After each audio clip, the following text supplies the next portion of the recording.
La première partie donc est consacrée à la presse anglophone avec The Horizon qui est bien en poste ce matin. And on the front page of the Horizon newspaper of this Monday morning, we read, Anglophone struggle teetering on the brink. The paper says, Ayuk Tabe's call for collaboration snubbed. Well, by who? Go grab a copy of the Horizon newspaper of today and flip to page 9 to read the details of that story. We are still on the front page of the Horizon newspaper. Back to school, Santa Caucus brings light to underprivileged children with 50 million worth package. And of course, the paper is referring to Dr. Chi Asafo, who we see on the front page of the newspaper, flanked by members of the Santa. Oh, it's not Santa, it's actually Santa. You know, it's easy when you see Santa and you immediately think of Santa Claus. So it's not Santa Caucus, actually. So I was saying there's a picture of... à la localité. Yes, absolutely. Referring to the locality. So I was reading the what's written under the picture there. Dr. Chia Safo, flanked by members of the Santa elite with goodies to ease back to school. That's definitely some good news. Go to page 9 yet again to read the details of that story. A student found dead in Yaoundé Municipal Lake. That's really sad. Go learn about the circumstances surrounding this death in the inner pages of the Horizon newspaper of today.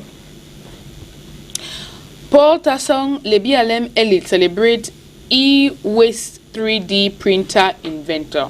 The details are in the inner pages of the Horizon. Also this other one, Dr. Chris Fomoyo Cohen, others recruited on advisory board. That of course is referring to the coalition to end armed conflict in the northwest and southwest regions. You can also enjoy this story in the inner pages of the Horizon newspaper of today. In Kribi, we read Kribi Port indemnity scam. Former Ocean SDO and co jailed between 10 and 12 years. Well, it's good to see that people commit crimes get to pay for them. Go to page 5 for more on this story. And to end with the Horizon this morning, Wungli Masaga, revolutionary, dies in anonymity. For those of you who know him well, go to the inner pages of the Horizon to learn more. If you don't, well, you can discover who he was and how he lived his life. We have left the Horizon newspaper. We are now with the Guardian Post. The Guardian Post of today. On the front page we read, Dian SDO accused of imposing non-native as a Kondo Titi ruler. The paper adds, but administrator fires back, says accusers disgruntled because he refused bribe from them. Chief designate, I can't see that right, Navango Atia Manfred insists was overwhelmingly maybe chosen by youth, women and men of Ekondo City. Go to the inner pages to get the details of that story. Santa Caucus boosts effective school resumption. The paper also reports on this story, a story that we have already seen with the Horizon. And well, you can go into the inner pages, of course, to get the details of that story. On the front page there's also a picture to show you exactly what happened.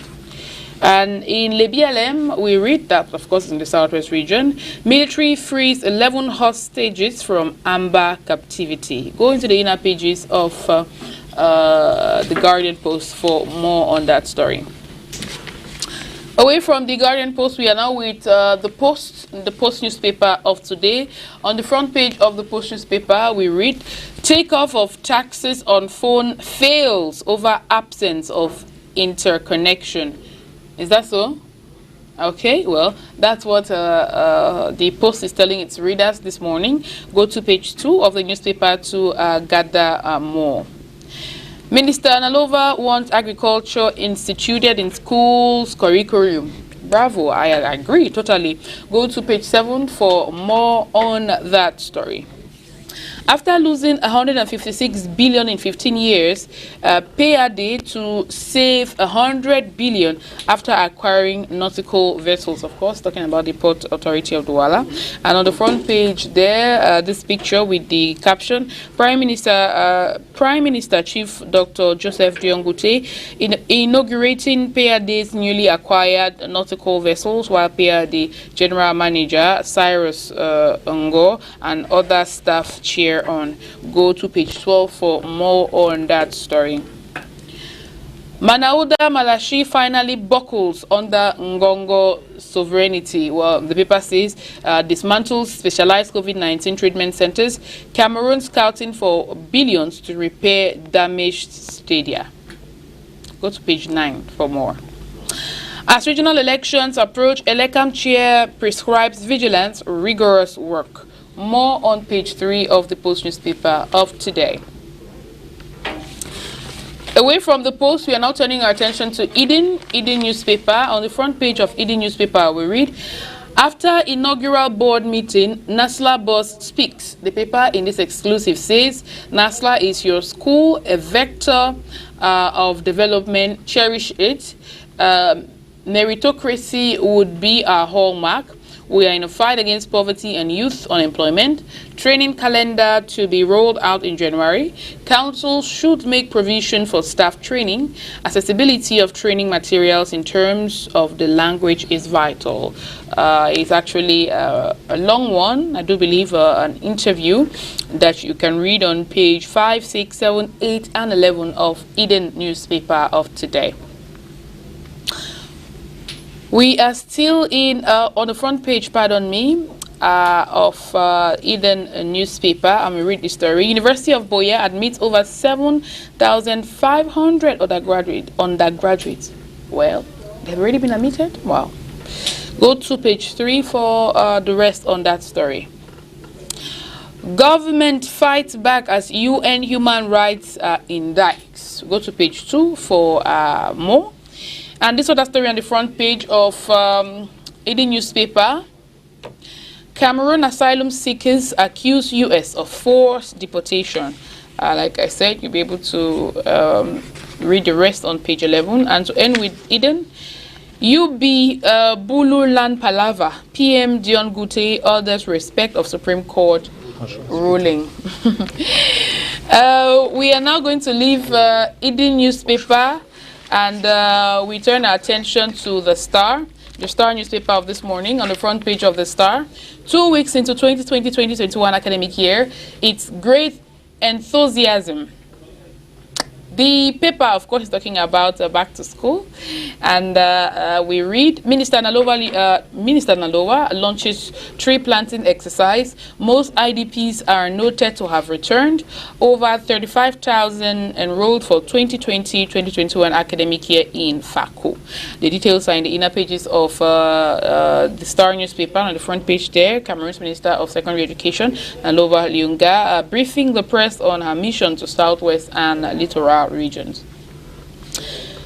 As Payade acquires and inaugurates new nautical vessels, PM Dion Gute makes Cameroon's prowess gateway to Central Africa. On the front page there, the picture of the Prime Minister and, of course, Payade General Manager, well, in an exchange. The details are on page 3 of the newspaper. Soldier allegedly commits suicide in hospital. The reason? Well, grab a copy of the Star newspaper and flip through its inner pages for the rest. Well, there are more stories on the front page of the Star newspaper, but if you go get a copy, you'll be able to see. Unfortunately, because of time, we need to go a little faster. We are now with the Sun newspaper. On the front page, we read, FACO v YCPDM declares, or FACO 5, I do believe, YCPDM declares unflinching support to Right Honorable Emilia Monjowa Lefaka. Go to page 11 to learn more on that story. But the big one for today on the front page of the Sun, Pamol's new team gets a hilarious welcome Indian. Hilarious, okay.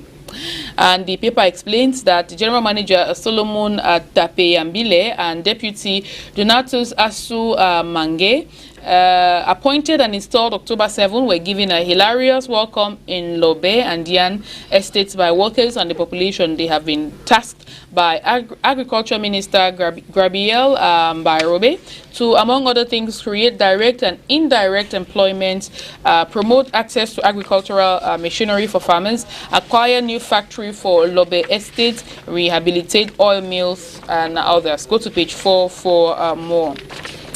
And this paper also reports on the inauguration ceremony at PAD. It says PM Diongute commissions new PAD vessels. Going to the inner pages for more. And in Kumba, we read Kumba City mayoral election. Ngo Nkele versus Greg Mewanu come October 22. We are now with the media newspaper on the front page, a big one for the day. Anxiety ahead of 22nd October.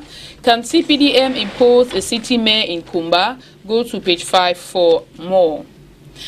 Botched up investitures, FACO SDO Honorable Ifaka humbled as court dismantles fraud machines. The fraud machine paper says rehabilitated chiefs candidates celebrate victory. More on page 5. We are now with the Advocate on the front page of the Advocate newspaper.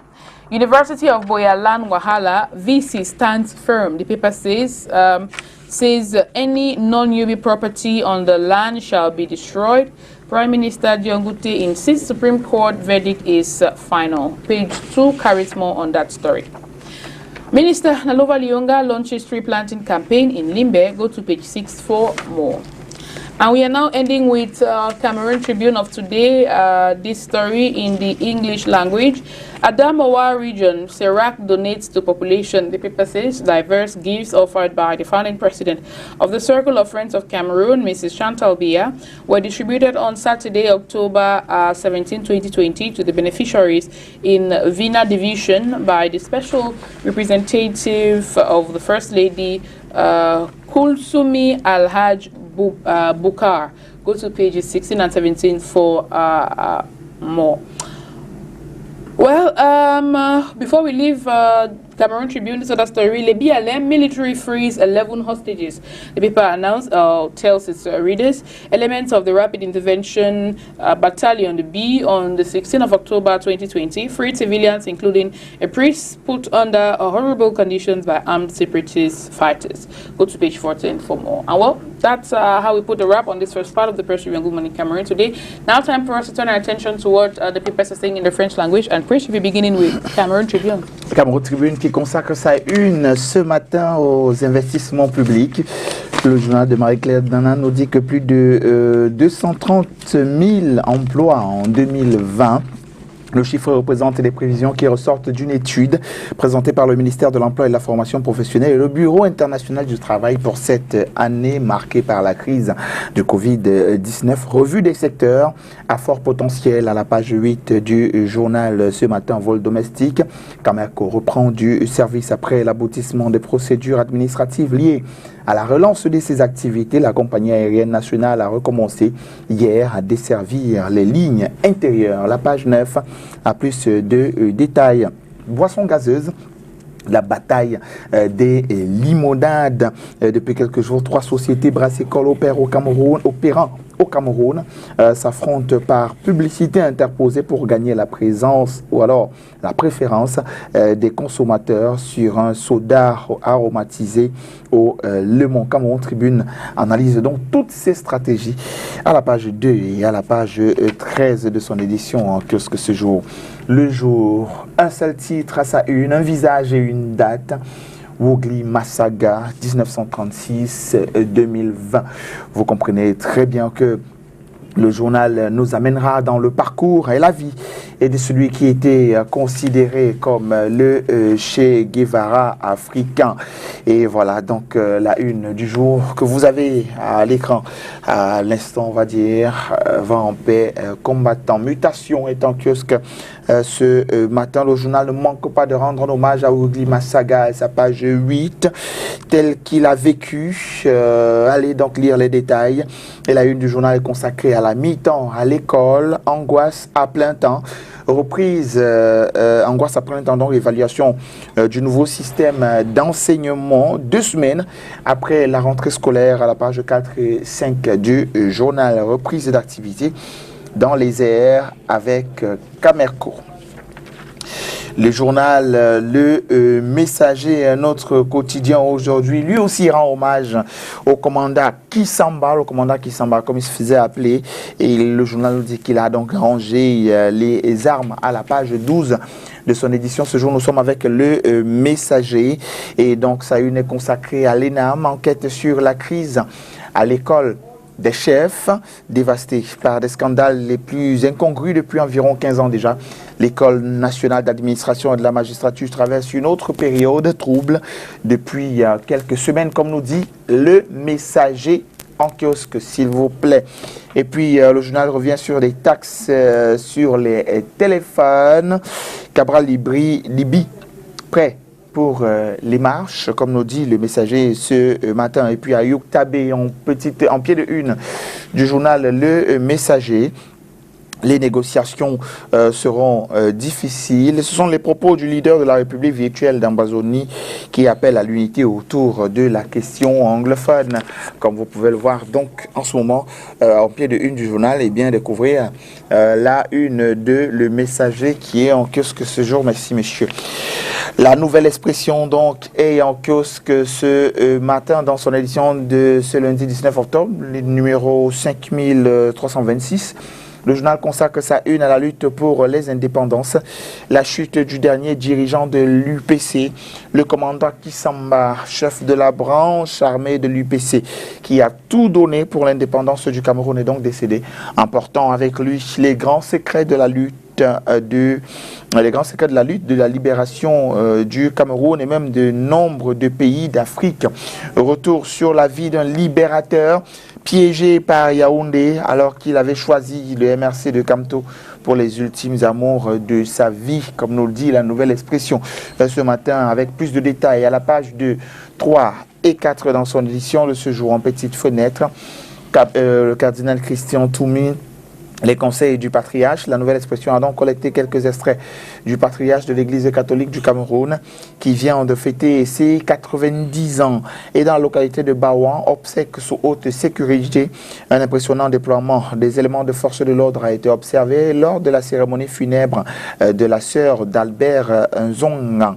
Edmond Kouyaté, taxe sur le téléphone. Une telle méthode de prélèvement fiscal pourrait à terme présenter le risque de décourager le consommateur. Fin de citation. Ce sont les propos de l'économiste Edmond Kouyaté à la page 10 de la nouvelle expression. Et puis du côté des Kribi, le DG de la CFAO enlevé et même libéré plus tard. La scène, comme dans un film d'action, s'est déroulée dans une route non bitumée entre le Golf Club et la route Kribi EDA. Et ici à Douala, intense nuisance sonore.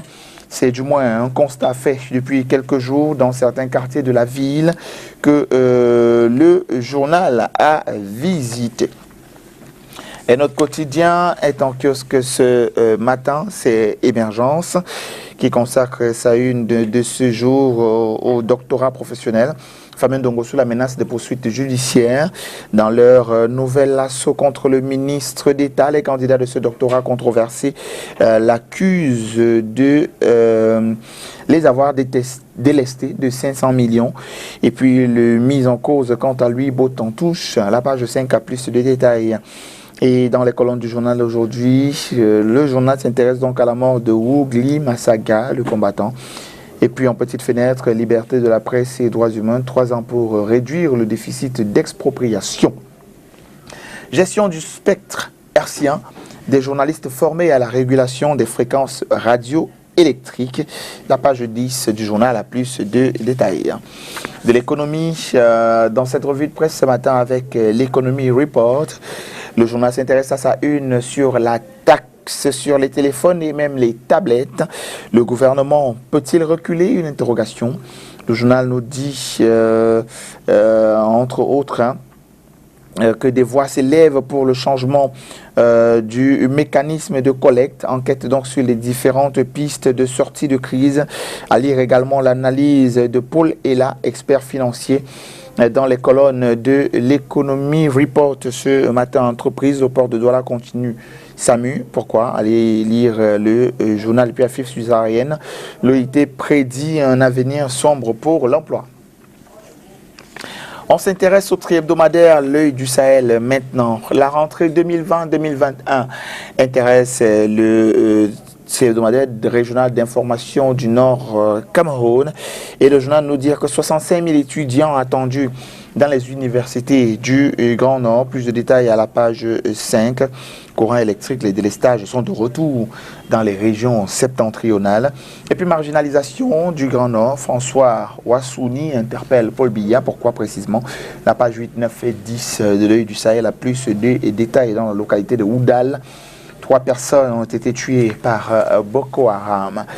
Les mairies doivent réaliser les infrastructures sportives. Ce sont les propos de Yves Ngueto Tokti, délégué des sports et de l'éducation physique de la Damawa, qui a accordé une interview à L'œil du Sahel. Et puis, le journal nous dit que le Nord est la région avec le plus fort taux de décès liés au Covid-19 au Cameroun.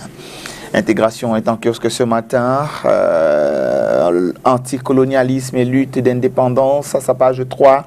L'héritage du Che Guevara africain, comme je l'appelais tout à l'heure. Intégration choisie donc de le surnommer ainsi. Et aussi Ougli Massaga alias Komanda Kisamba est décédé le 17 octobre dernier du côté de Yaoundé. Les détails sur sa vie, la vie de ce panafricaniste et de ce nationaliste dans les colonnes du journal ce matin. Projet intégrateur de la CEMAC. Le bon cru de Paris est à retrouver à la page 6 et 7 du journal. Budget de l'État pour 2019. Rapport d'exécution à retrouver à la page 9, 10 jusqu'à 16. Aujourd'hui, puis radio privée au Cameroun. Show de fréquence sur la bande FM dès le 26 octobre 2020 à Yaoundé. Puis à Douala, le gouvernement déploie donc une force d'interaction devant donc conduire au démantèlement des équipements radioélectriques non conformes et bien sûr illégal voilà, on a du mal à lire. Donc dans tous les cas, le journal reviendra sur la situation des utilisateurs de ces bandes FM. Or, plus le billet hebdomadaire est en kiosque ce matin. Le retour des arnaqueurs d'État, Make It Invest, Trading Investment and Service. Donc, après la foireuse histoire de la MIDA, de nouveaux bandits ayant pignon sur rue dépouillant des milliers de crédules à Douala et même à Yaoundé au vu et au su des autorités. Allez savoir ce qu'il en est à la page 7 du journal ce matin. Le journal fait donc, bien sûr, porte un regard précis sur Make It Invest et Africa Lift. Camerco, décollage forcé. Le directeur général invité à justifier l'usage de plus d'1 milliard de francs CFA. À la page 3, les détails. Défi actuel est en kiosque ce matin, concours administratif. L'INAM d'un scandale à un autre, corruption, non-respect des quotas, népotisme, fraude, entre autres. Comme souvent, la publication des résultats d'admission des chaînes, un flot d'accusations et même de frustration, enquête et évocation à la page 2, 3, 4 et 5 de défis actuels en kiosque ce matin. Théophile Onana, la crédibilité de l'ENAM est mise en jeu, ce sont ses propos. Moussa Ndjouyadi, concours administratif, cadre juridique et organisation pratique, entre autres. Entrepreneur, l'Africa Business Center se découvre à la presse. Le promoteur du centre d'affaires a donc présenté son offre de service à une dizaine de patrons de médias. C'était jeudi dernier du côté de Yaoundé Communication. Il faut donc accélérer la mise en œuvre de la radiodiffusion numérique. L'Indépendant, pour sortir de cette revue de presse et en kiosque ce matin, l'hebdomadaire d'enquête, d'analyse et même de sondage consacre sa une ce jour à l'opération Épervier. Ces dossiers bloqués au tribunal criminel spécial, c'est à l'aune du déclenchement des affaires étouffées au sein de cette juridiction que se jouera donc la crédibilité du tribunal criminel spécial reconfiguré au lendemain du dernier Conseil supérieur de la magistrature. La page 3, plus de détails. Puis du côté de l'ENAM, les brutaux mensonges de Joseph Anderson Lé à la page 4. Et en petite fenêtre, santé militaire, visite de Betty à Somor du côté du Crésard.